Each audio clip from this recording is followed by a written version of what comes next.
In this video, I want to talk about number systems. What are number systems? Well, you actually already know. We just have to define that vocabulary word. And I want to show you some of the number systems we're going to use throughout the semester. And the first one's going to be called the natural numbers. The natural numbers are the numbers that you already know. They're probably the first numbers you learned when you were growing up. And those are the numbers you count on your fingers, like 1, 2, 3, and so on. We use these so often in class that they actually get their own little symbol. I can draw that a little better. Let's draw it like this. So they have like this little script N, and the natural numbers are a set. They're a list of numbers, and they're just 1, 2, 3, and so on, right? So these just go on infinitely.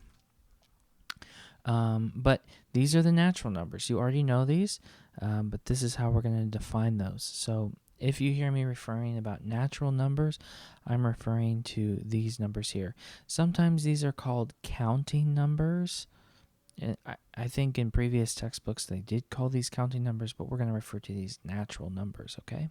All right, let's talk about whole numbers. Well, the whole numbers are all of the natural numbers, okay? But they are going to also include a one very particular number. So I'm trying to draw a script W there. You might see that in the lecture notes. But it's going to include 0 and 1, 2, 3, and so on. Okay. So often when we're kids, we'll talk, we'll count on our fingers, 1, 2, 3, and then later we learn about this 0, this number that's before 1, okay? So this is the whole numbers. Another way you can say this is that this is 0, and then it's also the natural numbers, right? So I can just include all of the natural numbers. So the natural numbers are in this set and 0, okay? Let's keep going. So the integers. Well, the integers is where things are going to start getting interesting to us. So what are the integers? Well, first, let's talk about what symbol we would use for the integers. So far, I've used capital W for whole numbers, and I've used capital N for the natural numbers. So naturally, if I'm going to talk about the integers, what letter would I use? Well, of course, I'll use capital Z, right? That would make the most sense.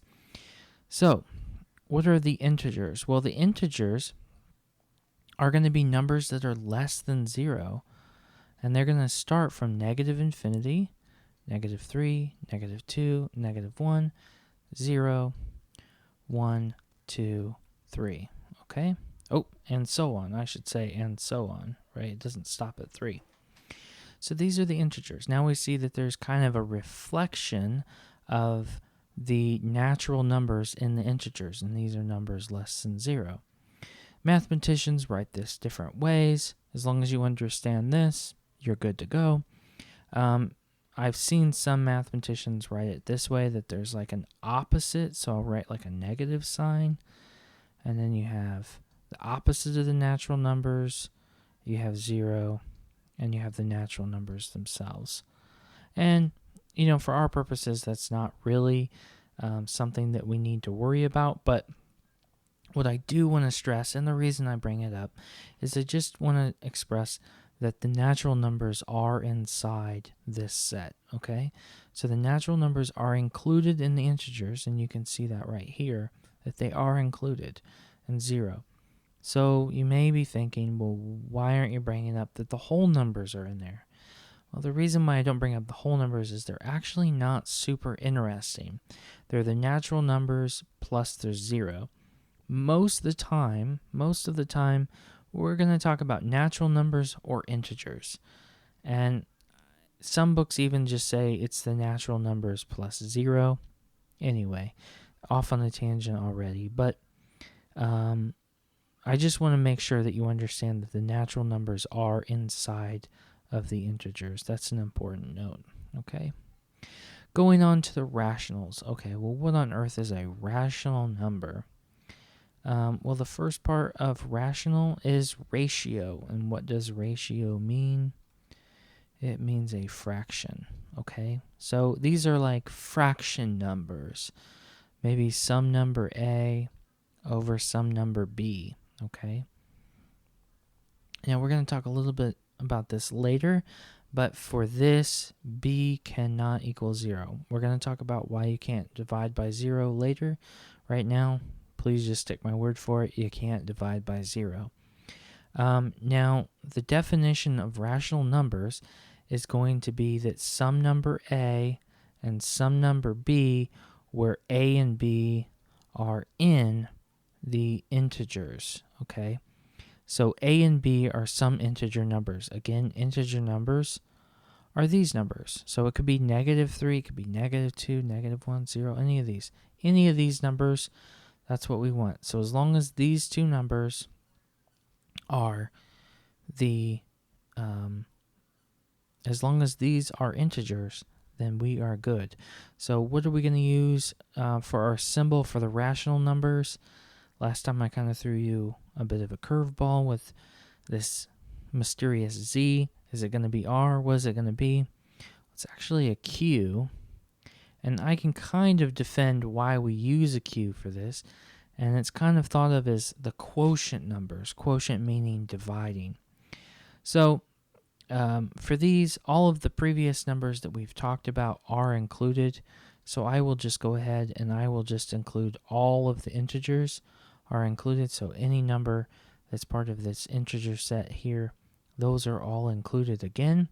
And then we're going to have numbers like A over B, where B cannot be 0, but A and B are in the integers, okay? Now that's a very sophisticated way of saying that 1/2 is in there, and also -1/2 is included. 1/4, 1/5, 1/6, 2/8. Let's not do 2/18 because we'll have to talk about reducing fractions. So all of these numbers are included, okay? So I hope that makes some sense to you. I'm sure this language is new to you, but we're just talking about fraction numbers, okay? One thing I do want to bring up, since I keep saying fraction numbers, and this is often confused, let's look at an example here with the number -3. Is -3 included in the rational numbers? Well, yes, because integers are included, and -3 is an integer, but also you can write -3 over 1. That still is the same thing. So that's also a fraction number. And notice that -3 and 1 are both integers, so these are included as well. Okay, so I hope that helps you. Switch colors. Okay, let's talk about the real numbers. All right, so we've talked about numbers in between other numbers, right? I'm going to draw a quick number line. Not very well, obviously, but let's see what I can do. 1, 2, 3, and so on. -1, -2, -3. Okay, so we've talked about these. These are integers, all right? We've also talked about numbers that are in between. So I have numbers like 1/2. I have numbers like 3/2, and so on. So there's numbers in between. So what other numbers could I possibly be missing from the rational numbers? What else do I need to talk about? Well, some students say, well, you forgot decimal numbers. But decimal numbers are actually also, or most, I should be careful, but a fraction like 1/2 can also be represented as 0.5. So that is included in the rational numbers, okay? So any rational number can be represented as a decimal number. So that's not what's missing. What could possibly be missing from that set is numbers like the square root of 2. And the square root of 2 is kind of strange.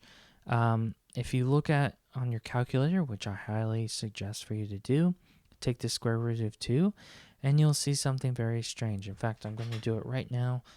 I'm going to follow my own advice. So I'm going to take the square root of 2 on my calculator, and I'm going to see what I get.